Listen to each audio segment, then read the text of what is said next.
All right, here we go. I thought I would make a somewhat deck building type video because folks were asking for me to comment on the player cards that came with the Angmar Awakened box and how they interact with the core set and how they interact with the starter sets. And of course, that's a ton of content to try to create. So I'm going to talk about my thought process as I went through my reimagining of a Dunedain deck and an Elf deck with the cards available. And I apologize for my voice. I have a sinus infection and it's annoying. I want to get rid of it. So I'm not going to go through every single card, but I wanted to point out this video by a member of the community. So this is the Game Locker. He just put this out and he goes through every card and kind of gives a card analysis one by one as he goes through them. It's an excellent video and you should totally check that out if that is something you would like to see. I'm going to approach this from a slightly different angle, but his video is absolutely excellent. So if what I'm doing here isn't exactly what you wanted, maybe what the Game Locker did here is what you wanted. So great video. I think he watches my stuff. Great video, guy. This is awesome. Okay, so when I played the Dunedain deck, I complained constantly about the lack of card draw. So the first thing I wanted to talk about is, well, what cards could you add to increase your card draw? And one of them is Valiant Sacrifice. You get it in your core set. It also comes in the Defenders of Gondor deck. So this is after an ally card leaves play, that card's controller draws 2 cards. That's an excellent card for this deck. It's leadership. You have cards leaving play all the time. The Ranger of Cardolan is bouncing in and out. Gandalf is bouncing in and out. Your Snowborn Scouts, they're chumps. You always just throw them in front of a huge bus to get hit by. So I would throw in 3 copies of Valiant Sacrifice immediately. I mean, that's just something I would do. If you wanted to build this deck, I just posted it as is, but I would immediately get rid of, Beachbone, 2 Veteran Axe Hands, and put in 3 copies of Valiant Sacrifice, and your deck will be already well on its way to being much better. That's kind of it as far as the core set goes for card draw cards for leadership and tactics. I mean, you really are limited. But let's see what card draw options are available if you have the starter sets. So one of the cards you can have in your deck is We Are Not Idle. So it costs 0. It says exhaust X dwarf heroes to add X resources to a hero's resource pool and draw 1 card. So what's nice is you can say, all right, I will exhaust 0 dwarfs. And then I will collect 0 resources and draw 1 card. You can do that because you have changed the game state. You drew a card.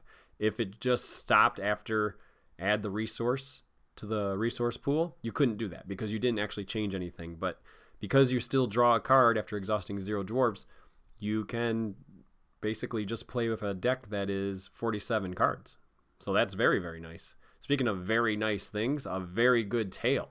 Now this isn't real card draw, it's pseudo card draw, but you're going to get 2 cards into play that were in your deck. And with the Ranger of Cardolan, this is a dream combo. So a very good tail.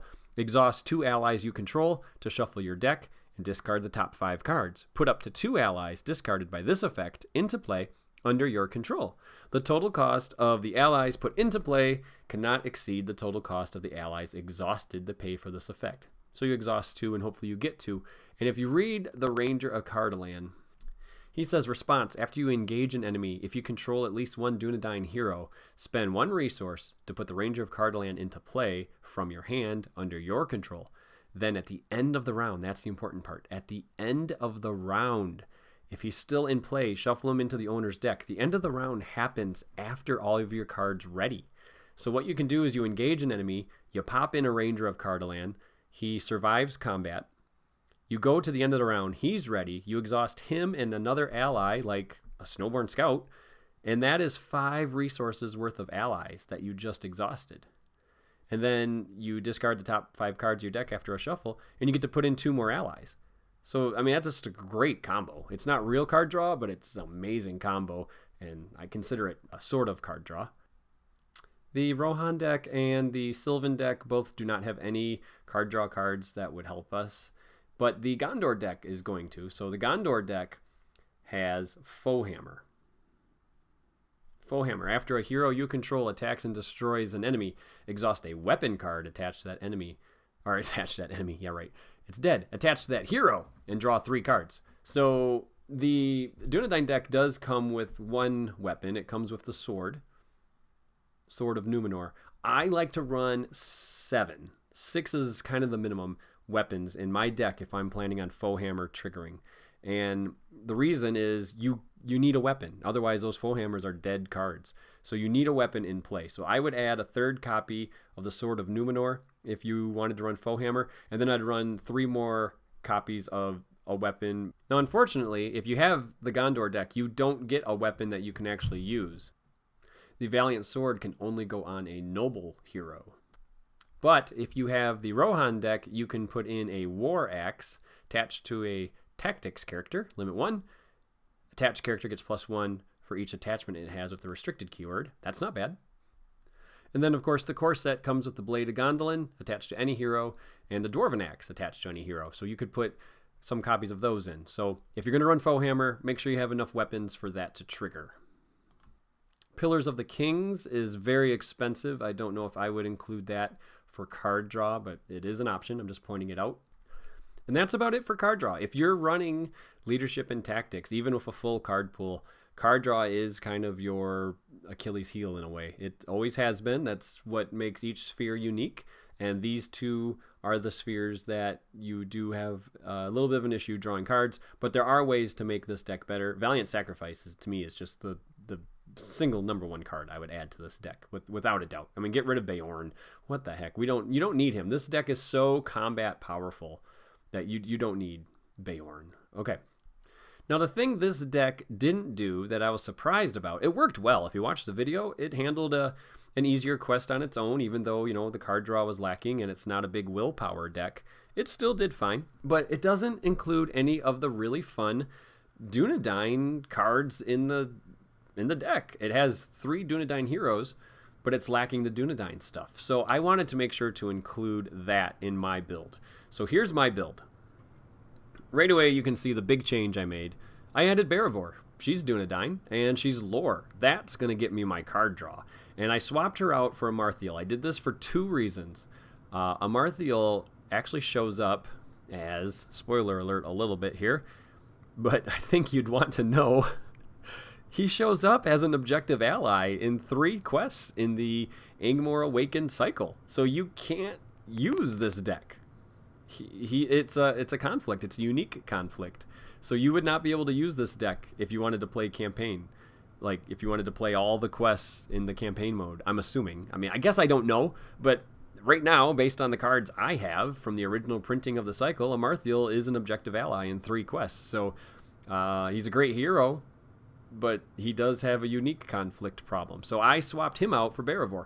The second reason is, besides giving access to card draw, this is besides that, I wanted my deck to be able to be played solo.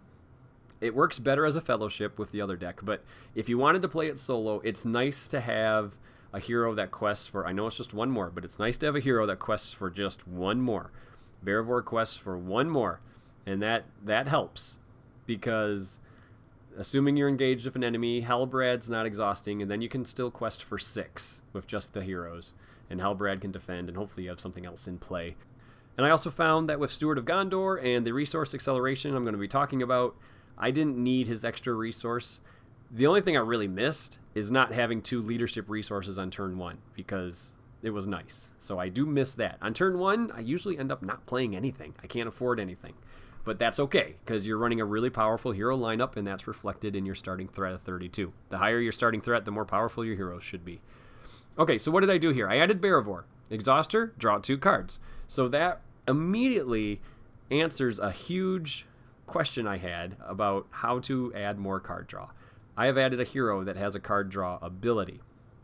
Now, early game, you're probably not going to trigger her. You're going to need to wait till you've built up your board a little bit, but that's okay because you start the game with, 7 cards. So you should have cards in hand and you should be doing stuff.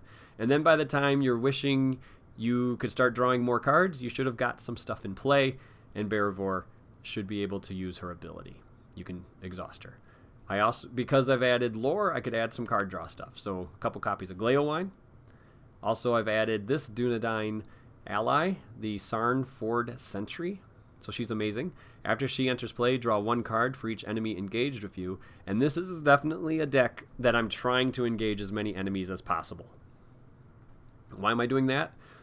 This card right here. This is a key card, the Heir of Lindeal. Now, you might not want to get that into play right away. It depends on how many enemies you have engaged with you. If you're not engaged with anything, there's no point in playing this. Wait until you have a need for it. But it costs 2. You're attached to a Dunedain hero.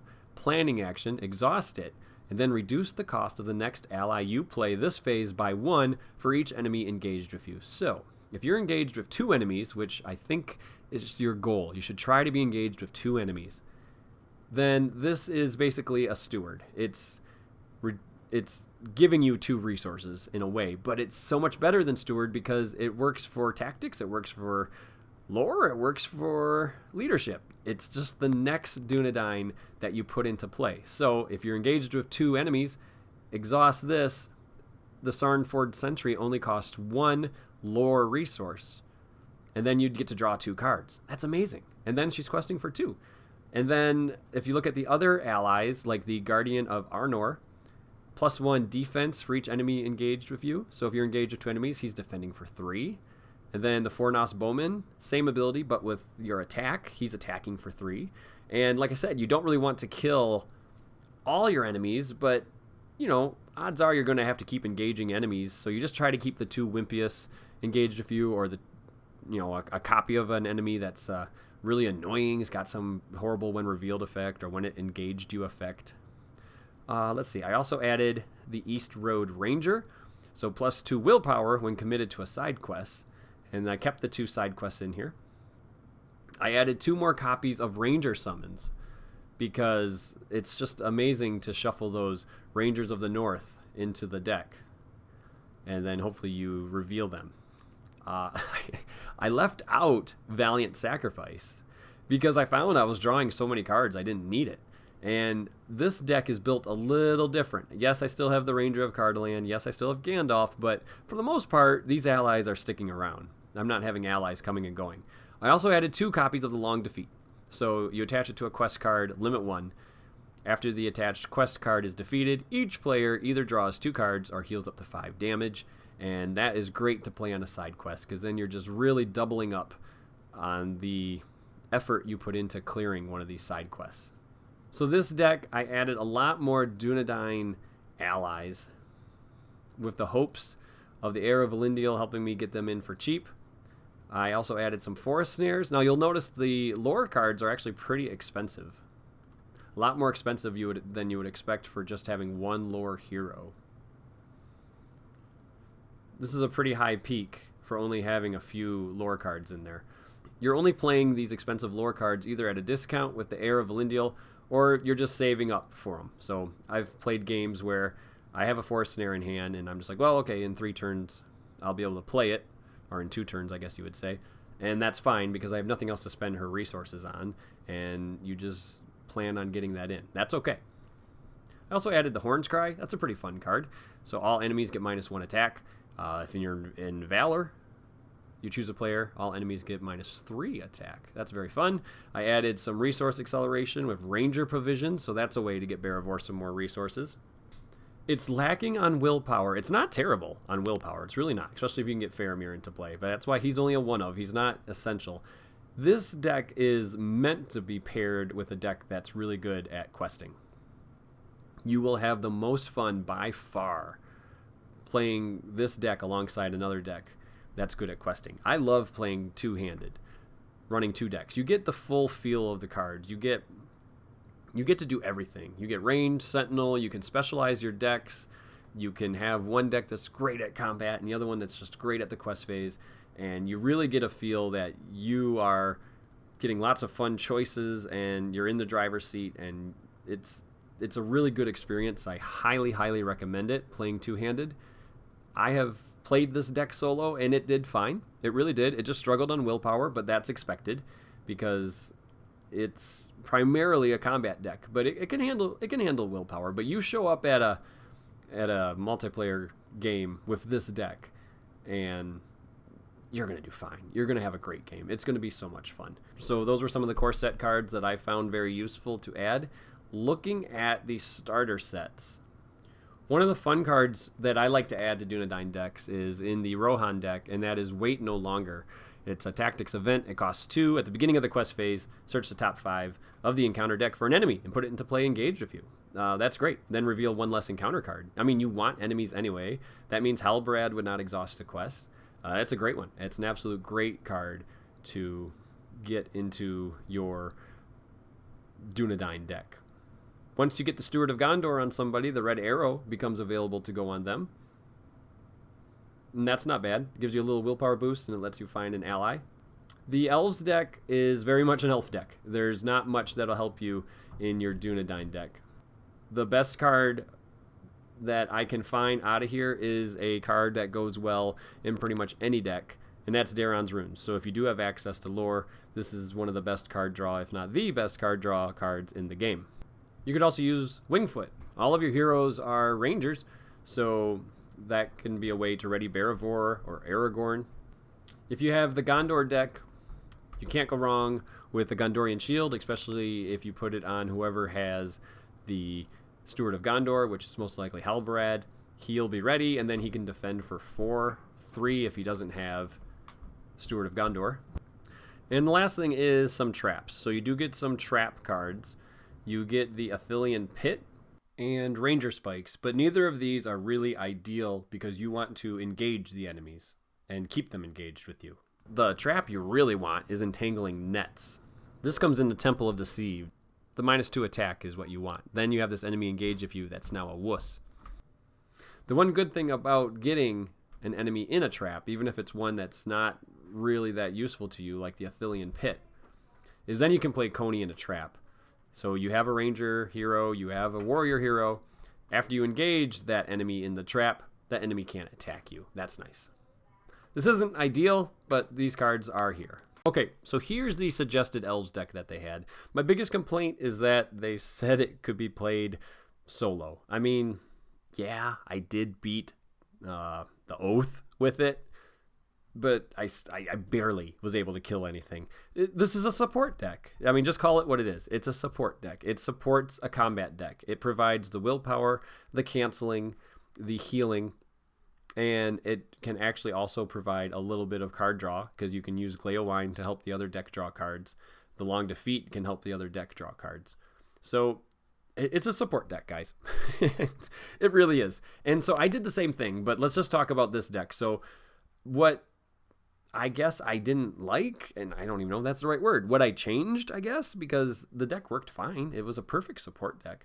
All I changed was, well, they called it an Elves deck, and I didn't like the Elves they chose. I mean, Eowyn isn't an elf, but I kept her in my deck as well. I guess I don't know why they had to call it an Elves deck. Just call it an Elves deck, I guess. I don't know what to call it. I don't know what I would have called it. Maybe that's why they called it an Elves deck. Well, you got to call it something. So I changed my hero lineup just a little bit. I'll show you in a moment. But this deck worked fine. They just had too many copies of certain cards, like 3 Gleowines. You don't need 3 Gleowines. Only 1 Long Defeat. That seemed weird to me. I just did some rebalancing. I don't have a lot of negative to say about this deck, really. It worked fine. It's just, well, it's not really a solo deck. It really isn't. It doesn't play well solo because it struggles in combat. So I would, if you have the Angmar Awakened cycle and you build these 2 decks, just count on this deck being the support deck for the other deck. And I mean, support might not be the right word. Complementary deck is probably the right word. This deck provides the willpower, the cancellation, the card draw, and the other deck provides the combat. And they work perfect together. They worked really, really well. I had a lot of fun playing the Fellowship. So I think some of the decisions that were made in this deck were because they wanted it to be a somewhat solo deck. In my build, I just said, nope, I'm not planning on this deck, this spirit lore deck, being a solo deck. It is there to provide a function in a Fellowship. But if you just wanted to play this deck and you had the starter decks, there are some cards you could add to it to make this deck better. For starters, if we look over at the Elves of Lorien deck, the Handmaiden is a great choice to add. You could easily afford her. You could also add Elrond's Council. You could also add Daron's Runes. If you have the Riders of Rohan, Ancient Matham. Ancient Matham is so good. So just get Ancient Matham in your deck and you're drawing more cards. That's excellent. But that's really about it. There's not a ton of cards that you would need to add. The Angmar Awakened cycle and the core set really have the bones for a really good support deck. So let me show you what I built. My take on this. All right. Well, the biggest change, I got rid of Glorfindel with his overcosted healing ability, and I put in Iristor. It just seems to me like if you're playing a deck where you're planning on discarding cards all the time, Iristor is the perfect hero, and he comes in this cycle. So he's a 2/2/2/4. Draw 3 additional cards at the beginning of the resource phase, and then at the end of the round, discard all the cards in your hand. So if you're just planning on having them discarded at the end of the round anyway, then discard them to all of these effects because they're going away. To help keep the cards you want in your hand, I also kept the 3 Silver Harps. So the Silver Harp, after a card is discarded from your hand, you exhaust it to return that card to your hand. So then, that's why I have Test of Wills in here. If you have a Test of Will in hand that you didn't use, at the end of the round, when Iristor makes you discard all your cards, you exhaust the Silver Harp, and you pull the Test of Will back into your hand. So then you have it for the next round. And if you can get 2 Silver Harps in play, you really can just manage the cards you're keeping in your hand really well. I added 2 copies of Will of the West because you will go through your deck very fast. So Will of the West will shuffle your discard pile back in. Before you do that, make sure you play at least 1 Elven Light because the Elven Light is part of the engine of this deck. So you're discarding it to give either Iristor or Arwen a resource, or even Aragorn if you're playing the Fellowship. And then you can spend a resource to pull it back into your hand and draw another card. So that is excellent, of course. Stand and Fight is amazing with Iristor. You're discarding these allies, and then you can just play Stand and Fight and yank them back. You can yank back allies from somebody else's discard pile. Dwarven Tomb is also a way to pull back a spirit card. 3 Unexpected Courages, that's really great. Not as useful for this deck, actually. They don't actually go on these heroes. It's nice, of course, to get action advantage, but you're going to play these Unexpected Courages on other people's heroes. That's what makes this, I'm calling it a support deck, because you are going to add a lot of good stuff to other people's decks, and you're going to provide them with action advantage just because you're going to be questing for so much, and they don't need to send as many characters on the quest. The Steed of Imladris, discard a card to place 2 progress on the active location. Great. You're going to lose your cards anyway. So the allies are just a good smattering of lore and spirit allies. The Elven Jeweler, which was also a 3 of, but in this deck it makes a lot more sense. Discard 2 cards from your hand to put the Elven Jeweler into play under your control. That's just an action. You can do that in the combat phase, whenever. So that's a great card. It's one you really want to look for in your opening hand. In your opening hand, you're really hoping to draw 1, maybe 2 would be really great Elven Jewelers, because you're going to have 10 cards in your opening hand, 6 and then 3 and then 1. And so an Elven Jeweler is going to be the perfect card because you definitely can't do enough with all of those cards. I also added the Curious Brandybuck. So this is a 2-cost ally, but after the active location is explored, you're going to put him on the bottom of your deck, and then he has a response. After you travel to a location, put the Curious Brandybuck into play from your hand under any player's control. So that's great. Since you're going through your deck so much, you're going to see these guys, and it's really good just to get this nice 2 willpower ally into play for free, basically. It also works as a good chump. So maybe this deck needs to engage an enemy. Maybe there's a great big enemy coming down, and you're like, hey, we just traveled somewhere. I'm going to pop in this Curious Brandybuck. He's going to eat it. He's going to get destroyed by this big enemy. And then Aragorn on the other side of the table kills something and then drags the big enemy over, and everybody can gang up on it and kill it over there. And so that was a good use of the Curious Brandybuck. It's an awesome combo. The Weaver is wonderful. shuffling in the top card of your discard pile, so you can, if you have a card that you want to get in play but you can't afford it, the turn that you draw it, you use the Weaver to shuffle it back into your deck, so hopefully you draw it again. Galdor is also really good. After one or more cards are discarded from your hand, draw one card, limit once per round. So with Aristor being able to get Arwen's resource, you should be able to afford that. Or if he's in the discard pile, Stand and Fight can grab him. The double back side quests and Scout Ahead are in here. These are both really good side quests. You're going to see them because you're going through your deck so fast. If I could add other cards to this deck, well, first and foremost, I would add To the Sea and Ally Glorfindel, but those come in the Dream Chaser cycle, so we don't have access to those anywhere. The Rittermark's Finest is always a great spirit ally to get into a spirit deck. Now, Ancient Matham, if you're playing this deck solo, which I do not recommend, do not play this deck solo, but Ancient Matham is tricky. You don't want the Aristor deck to be the first player when this goes off. So if you do put Ancient Matham in your deck, you're doing it to help other people draw cards, because you don't want to draw these cards after questing. Most likely you'll have no use for them. Once again, the Handmaiden, excellent. Elrond's Council is a card that I just feel weird playing this deck without it. So I would definitely be adding Elrond's Council into this deck. There's no threat reduction other than the side quests. So Elrond's Council would be great in this deck. Also Lembas. I would add Lembas to this deck. That's a great one. Readies, and it does healing. Odds are you're not going to need a lot of healing on your side, but someone else might. Now, here's something you might be asking yourself about. Now, the Long Defeat. It says after this is defeated, either draw 2 cards or heal up to 5 damage. So that's not great for an Aristor deck, since you're going to be discarding those cards most likely after you draw them. But if you're playing a quest that has archery and the Long Defeat's in play, you should be taking most of the archery because you can heal 5 of it. So just be like, yeah, I'll take all the archery I can, because when we clear this side quest, I'll just heal it all off. Because drawing cards after questing is usually not very helpful. Same thing goes for if the side quest Gather Information was just cleared. You should look for a card that's like Elven Light, where you just want it in your discard pile. Or if you have a Silver Harp, draw a card with Gather Information that you're going to save with Silver Harp to get into play next round.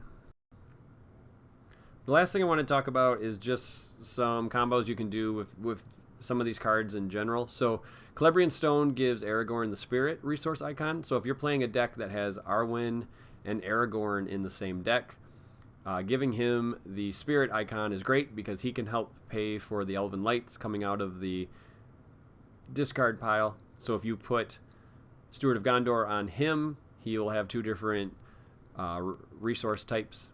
And then, of course, you could play with the leadership version as well. So if you wanted to run the leadership version of Aragorn and maybe Halbarad and Arwen, and you can give him Celebrian Stone, and then he can help pay for Elven Lights, and that's a good way to draw a lot of cards. The thing I found while playing this Fellowship is that this side is going to ramp up a little quicker at first. This side is going to be behind, and you're probably going to have to engage an enemy, or maybe even this side will have to engage an enemy and chump it. But then once the Dunedain deck gets a couple enemies engaged with them, and you have Heir of Lindeal or some of these allies, then it starts ramping up really fast. And I usually end the game with a lot of cards over on this side. Lots of options. Way different than when I played this Dunedain deck solo, the suggested one, because I was just top decking the entire game. This deck, especially in combination with this other deck, it really draws cards, but even on its own, it really draws cards, and I had a lot more fun. It's just much more my play style to draw more cards. So this is the Fellowship I came up with, and it works really well. I've had a lot of fun playing it. My next video that I post is going to be taking this Fellowship up against the customizable encounter sets. So for 2 years in a row, we received quests that allowed you to vicariously live the dream job of a game designer, and you could create your own encounter decks. And so I will explain how that works, but I asked the question, like, hey, what quest should I be playing with these cards? I don't want to spoil all the Angmar Awakened quests. I know people like to play blind. I don't blame you. That's how I like to play. And Reese and ME both responded with playing the customizable scenarios, which is an absolutely amazing idea. It was the perfect answer. So I'm going to explain how those work in my next video. It's hard to talk about deck building. It really is, because there's so many factors to consider, and maybe you're looking at these deck lists and it's like, yes, but how did you arrive to these conclusions? Like, how did you decide how many of each card? And it really just comes down to, well, I want about half the deck to be allies. I don't want to be too reliant on events because they're just one-time things. And the attachments, the 3 ofs are the ones I think are essential and the ones I want to definitely get into play. I try to keep my uniques to a minimum because I don't like drawing dead cards. So once you have a unique ally in play, drawing a second copy or a third copy is frustrating. And it's all about balance. And it's all about practice, to be honest. I mean, I don't know if that's a great answer, but I've played this game so many times. I just know that from all of my practice, I can look at a deck list and say, I'm never going to need that card, or I'm going to wish I had more of this type of card. And so my decks are usually a pretty good balance of everything based on quests that I have played and experiences I've had. So I hope this was useful, and I hope you at least gleaned a little bit of knowledge from my rambling, my very congested and tired rambling. I don't like being sick. All right. Please, if you have a question that I did not address, please put it in the comments, and I will continue to try to make videos where I'm explaining my thought process for deck building. And have a great day, everybody. All right. See you at the next video. Bye-bye.